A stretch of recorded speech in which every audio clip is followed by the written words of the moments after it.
설교를 준비하다가 2년 전 생각이 났습니다. 이렇게 2019년이죠. 봄에 요즘 시기쯤 되었습니다. 대공원에 벚꽃을 보러 아내하고 함께 갔습니다. 셀카봉을 들고 벚꽃 아래에서 열심히 벚꽃 구경도 하고 사진도 찍었어요. 근데 그때 그 해에 대공원에 무슨 게 있었냐면요, 벚꽃마다 글씨를 써서 붙여놨어요. 코팅해서도 붙여놓고 또 LED로 이렇게 만들어서도 해놓고, 근데 그런 기억이 났어요. 그래서 그때 이렇게 사진을 찾아봤더니 사진 속에 이런 글들이, 그때 써놨던 글들이 이런 거더라고요. 봤더니 이렇게 그 벚꽃나무마다 써져 있었습니다. 꽃은 바람에 흔들리며 피어난다. 벚꽃만큼 사랑하나 봄. 꽃 같은 넌 감동이었어.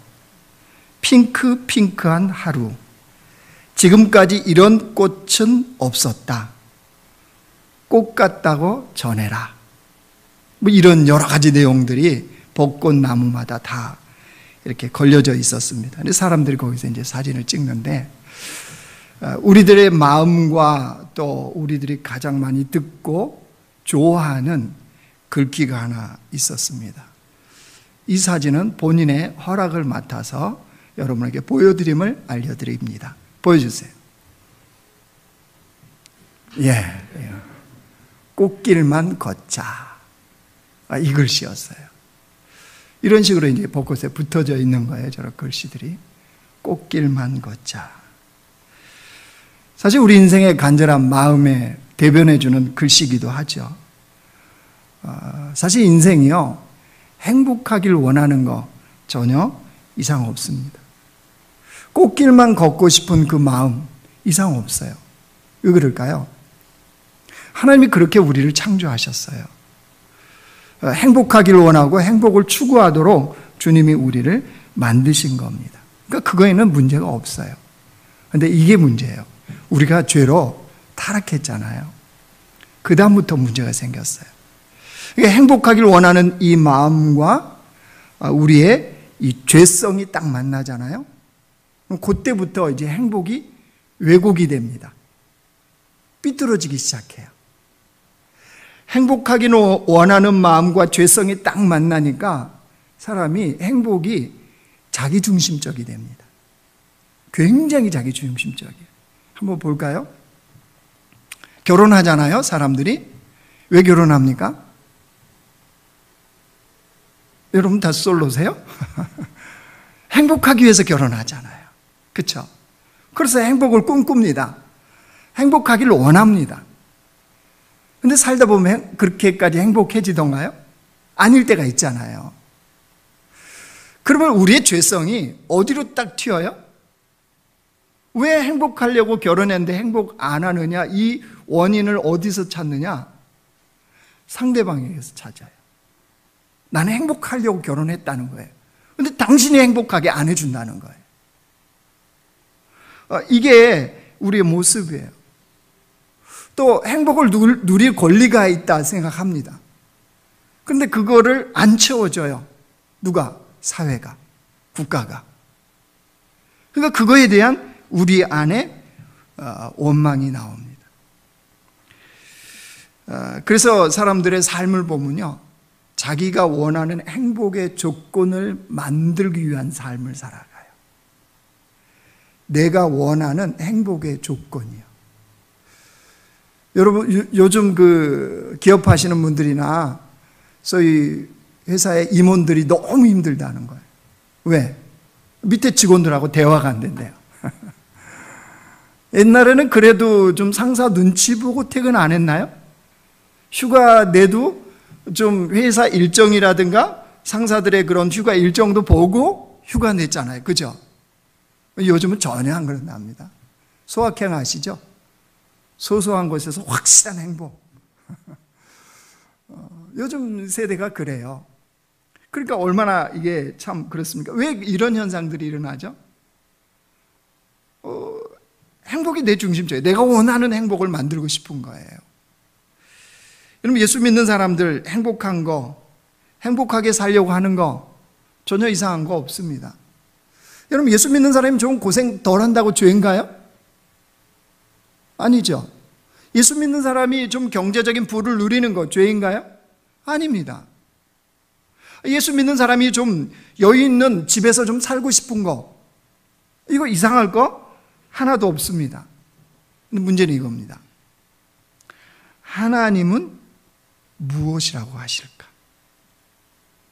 우리는 우리 나름대로 행복의 조건들을 열심히 만들기 위해서 살아가요. 이게 있으면 행복할 것 같고, 저렇게 되면 행복할 것 같고, 그래서 우리가 원하는 행복의 조건을 자꾸 만들려고 하는데, 하나님은 뭐라고 하시느냐는 거예요.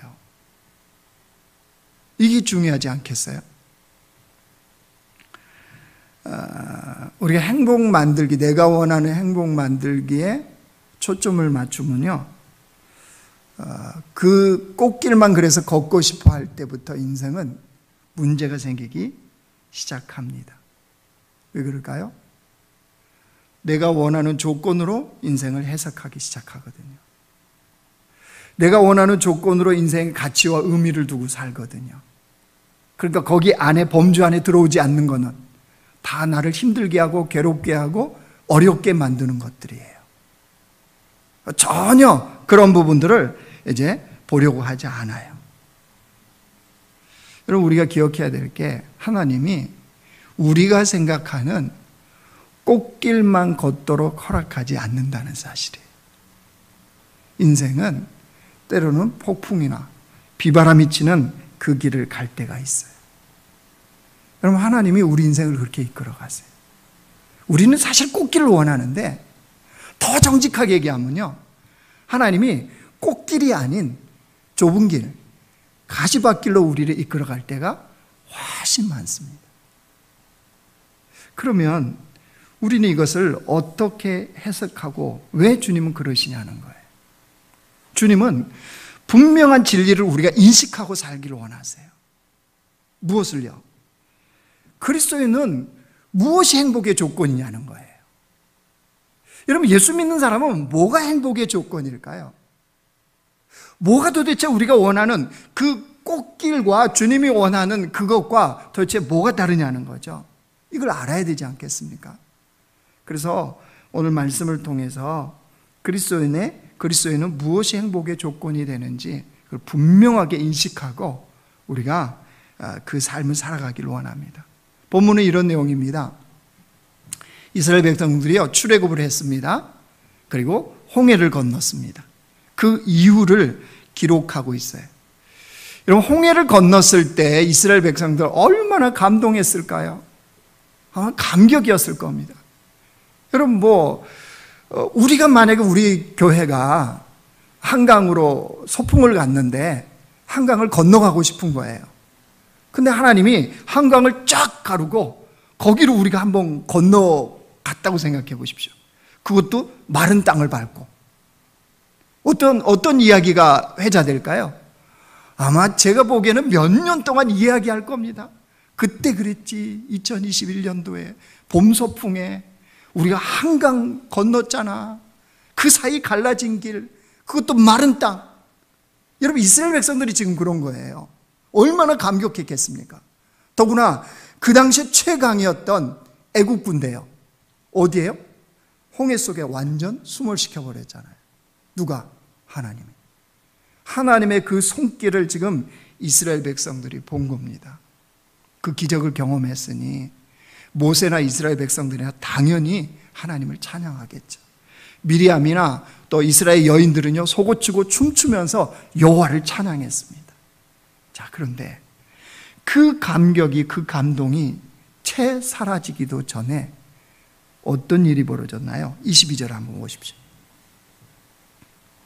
모세가 홍해에서 이스라엘을 인도하며 그들이 나와서 스루 광야로 들어가서 거기서 사흘길을 걸었으나 물을 얻지 못하고 마라에 이르렀더니 그곳 물이 써서 마시지 못하겠으므로 그 이름을 마라라 하였더라.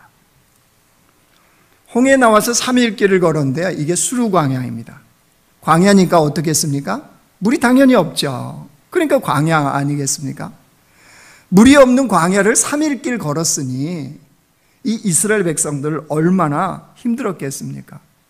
죽을 것 같은 고통을 겪고 있는 겁니다. 근데 그때 마침 물이 생긴 거예요. 물을 만난 거예요. 근데 이 물도 역시 써서 먹지 못하게 생겼습니다. 그래서 그 물 이름을 마라라, 쓴 것, 고통, 이렇게 이름을 붙였습니다. 이 마라 앞에서 이스라엘 백성들 반응 좀 보실래요? 24절 보십시오. 백성이 모세에게 원망하여 이르되 우리가 무엇을 마실까 하매. 뭐 했다고요? 원망이요, 원망. 여러분, 이런 마라의 이 고통, 죽을 것 같은 고통을 겪으면 사람은 원망하게 돼 있어요. 이스라엘 백성만 그런 게 아니라 우리 역시 마찬가지입니다. 하나님께서 저를요, 목회자로 부르실 때 주셨던 말씀이 있습니다. 마태복음 한번 보여주실래요? 이 말씀으로 저를 부르셨습니다. 하늘로부터 소리가 있어 말씀하시되 이는 내 사랑하는 아들이요 내 기뻐하는 자라 하시니라. 여러분, 이 본문이 어디 본문인지 아시죠? 예수님이 세례 요한에게 요단강에서 세례 받을 때 하늘로부터 들렸던 음성이에요. 그렇죠? 하나님 아버지가 들려주셨던 그 음성입니다. 이는 내 사랑하는 아들이요 내 기뻐하는 자라 하시니라. 이 말씀의 감동을 저에게 주셨어요. 그러니 목회기를 어떻게 했습니까? 감동으로 시작했죠. 목회가 아니라 그 어떤 것도 이는 내 사랑하는 아들이요 내 기뻐하는 자라. 여러분, 무슨 길인든 못 가겠습니까? 그 감동으로 목회 현장에 들어왔습니다. 그런데 시간이 지나면서 이 목회 현장이 만만치가 않은 거예요. 전혀 몰랐던 이 목회 현장. 하나님의 뜻을 분별해야 되죠. 또 영혼들을 책임져야 된다는 이 무게감. 여러분, 이게 얼마나 무거운지요. 저 어렸을 때 지게 져봤거든요. 이래봬도. 지게도요, 이게 무게가 올라가면요 정말 만만치 않습니다. 그 지게 지팡이 지고 일어난다는 것도 쉽지 않을 뿐더러 이게 지고 가는 거 참 쉽지 않거든요. 나무집 많이 져봤어요. 나무집. 근데 그 무게하고도 비교가 되지 않을 목회에 대한, 영혼에 대한 그 무게가 굉장히 무거운 거예요. 그때 느낀 게 뭐냐면 이거 마라구나, 이게. 이게 마라이구나 라는 이런 느낌을 갖기 시작한 거예요. 그러니까 뭐가 나오겠습니까? 제 안에서 하나님 감사합니다, 주님 사랑합니다, 이런 생각하시면 안 돼요. 제가 그렇게 거룩하지 않아요.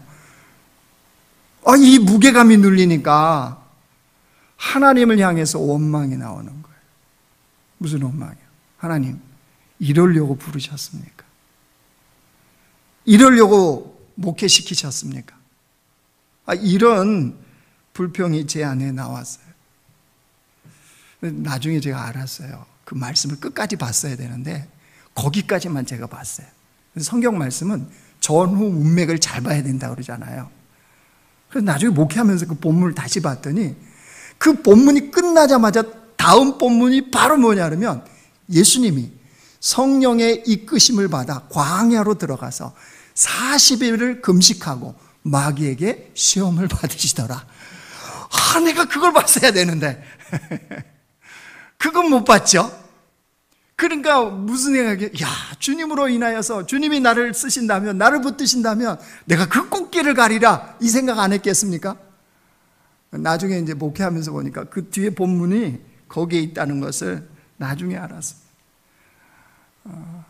무슨 말이냐면요, 우리 인생에서 마라를 만날 때가 있어요.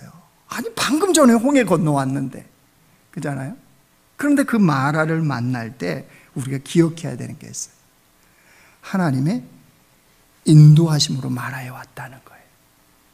그냥 온 게 아니라는 거예요. 여러분 한번 보실래요? 22절 다시 보세요. 22절.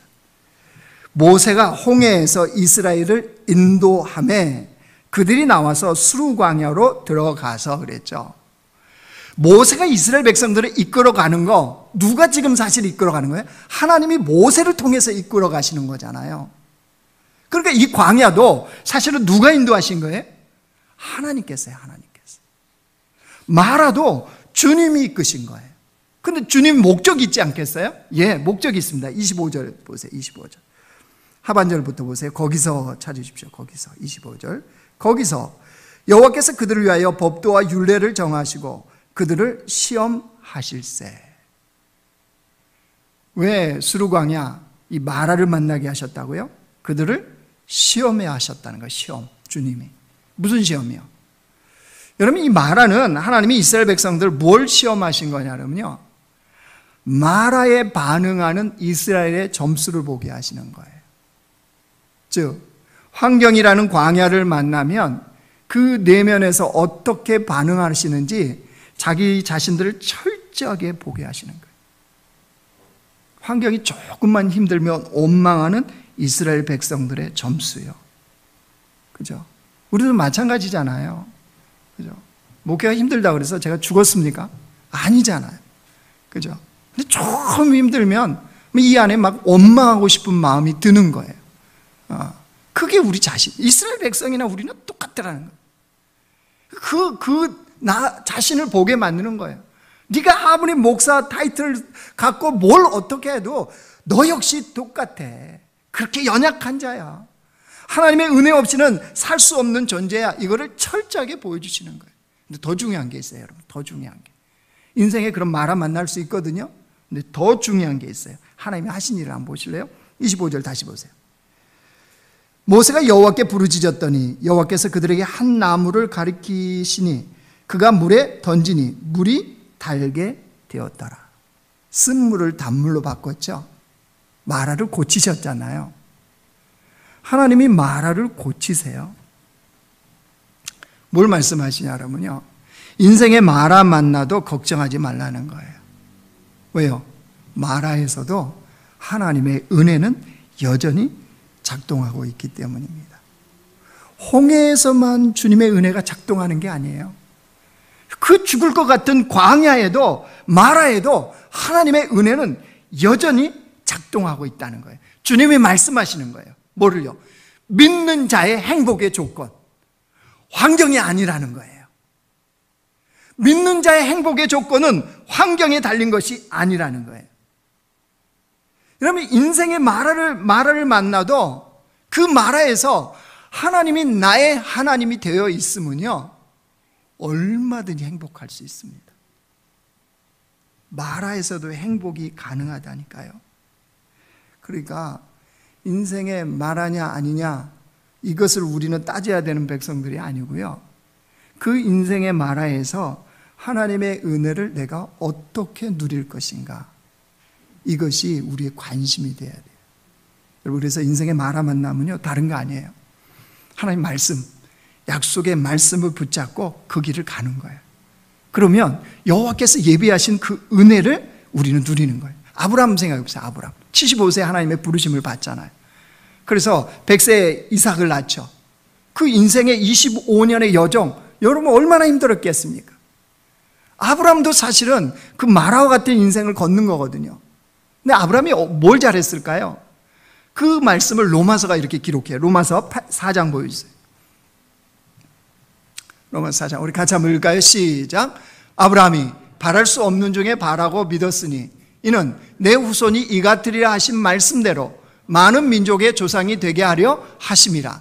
그가 100세나 되어 자기 몸이 죽은 것 같고 사라의 태가 죽은 것 같음을 알고도 믿음이 약하여지지 아니하고 믿음이 없어 하나님의 약속을 의심하지 않고 믿음으로 견고하여져서 하나님께 영광을 돌리며 약속하신 그것을 또한 능히 이루실 줄을 확신하였으니 하나님이 이것을 그의 의로 여기셨더라, 이 말씀이잖아요. 그렇죠?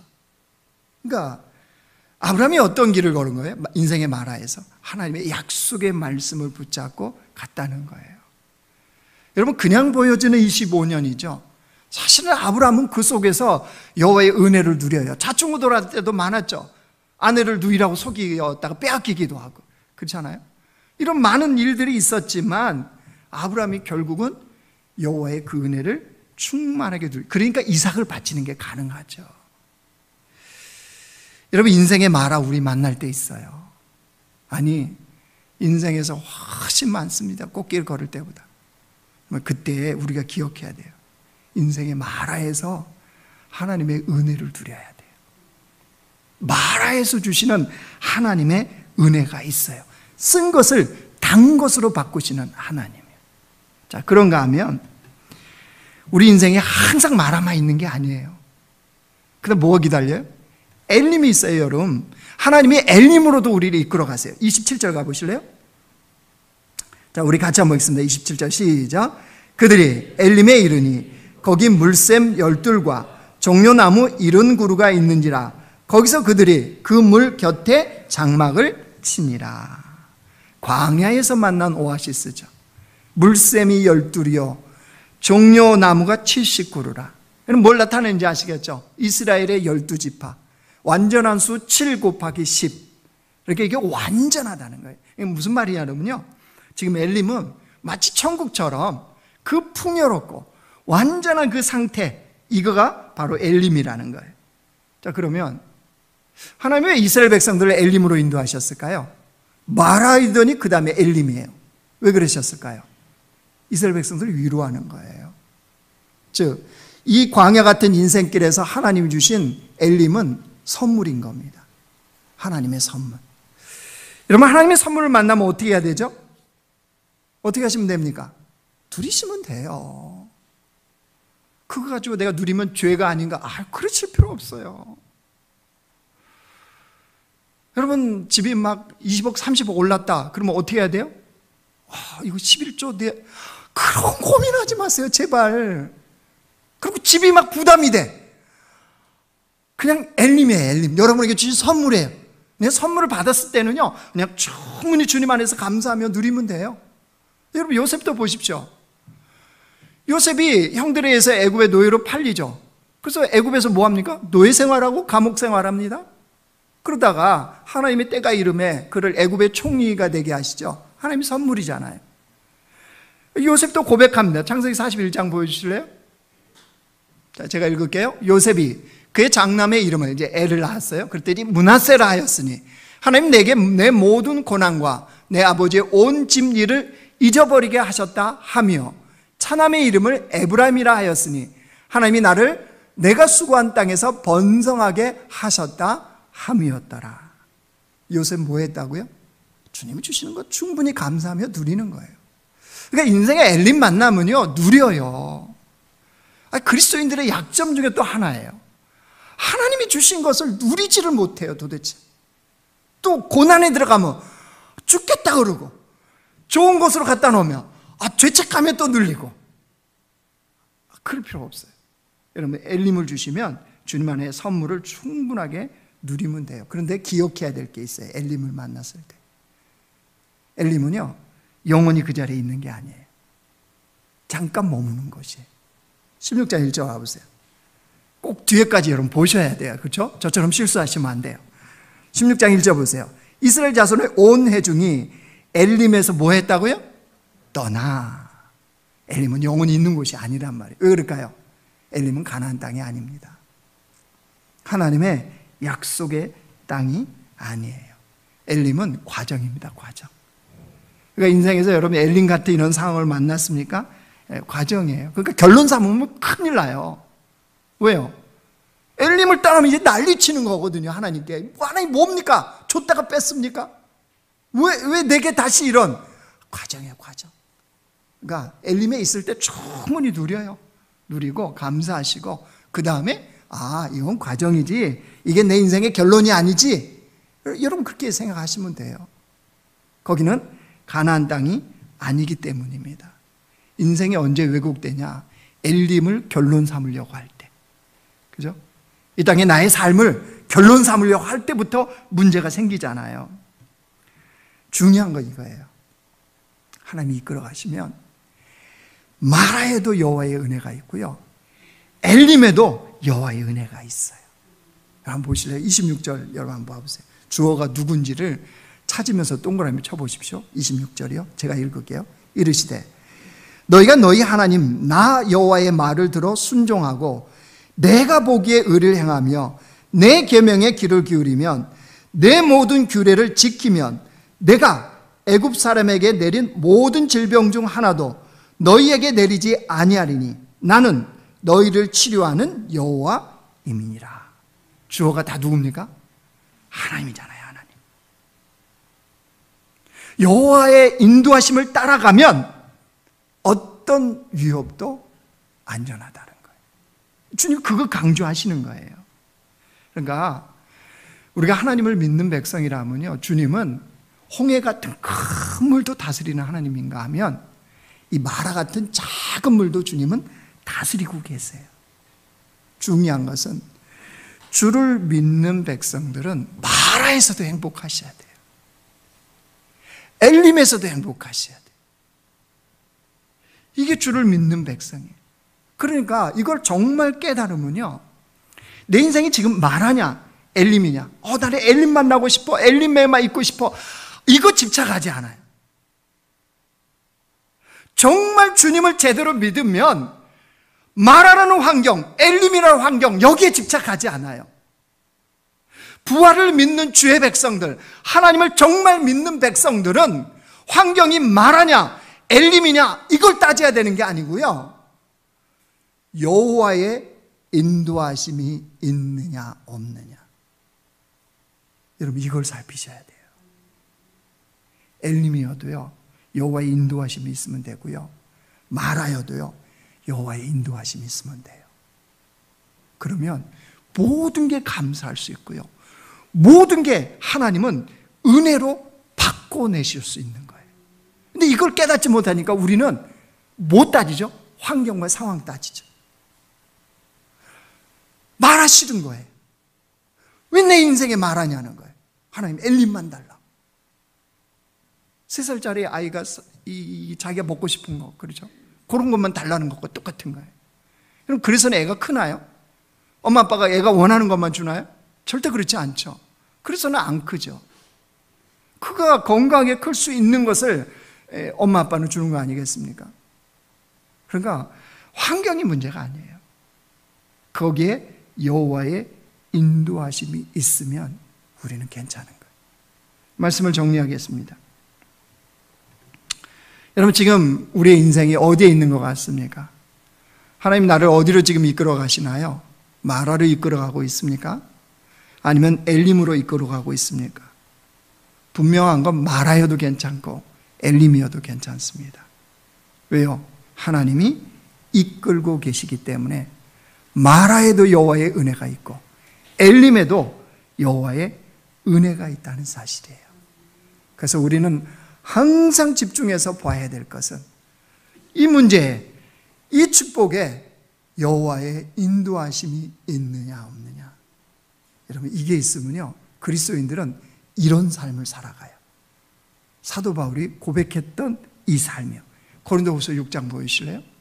자, 우리 같이 한번 읽겠습니다. 시작. 무명한 자 같으나 유명한 자요, 죽은 자 같으나 보라 우리가 살아있고, 징계받은 자 같으나 죽임을 당하지 아니하고, 근심하는 자 같으나 항상 기뻐하고, 가난한 자 같으나 많은 사람을 부요하게 하고, 아무것도 없는 자 같으나 모든 것을 가진 자로다. 상황은 어떻다고요? 무명한 자 같은 상황, 죽은 자 같고 징계받은 자 같고 가난하고 아무것도 없는 것 같은 이 상황이, 그러나 그 고백과 그 삶은 뭐라고요? 유명한 자요, 살아있는 자요, 죽임당하지 아니하고 기뻐하고 많은 사람을 부요하게 하고 모든 것을 가진 자로. 어떻게 이게 가능하죠? 하나님의 인도하심이 있기 때문에. 여러분 그래서 예수님의 부활을 믿고 우리가 부활할 것을 믿는 부활신앙을 가진 자들은 이 땅에서 마라나 엘림이나 상황에 관계없이 근사한 그리스도인으로 사는 것이 가능해집니다. 여러분 우리 공동체가 이 사도 바울이 고백했던 것 같은 이 삶을 경험할 뿐만 아니라 또 그것이 고백되어지고 또 그것이 우리의 삶으로 드러나는 복된 백성들 되시길 주의 이름으로 축원합니다.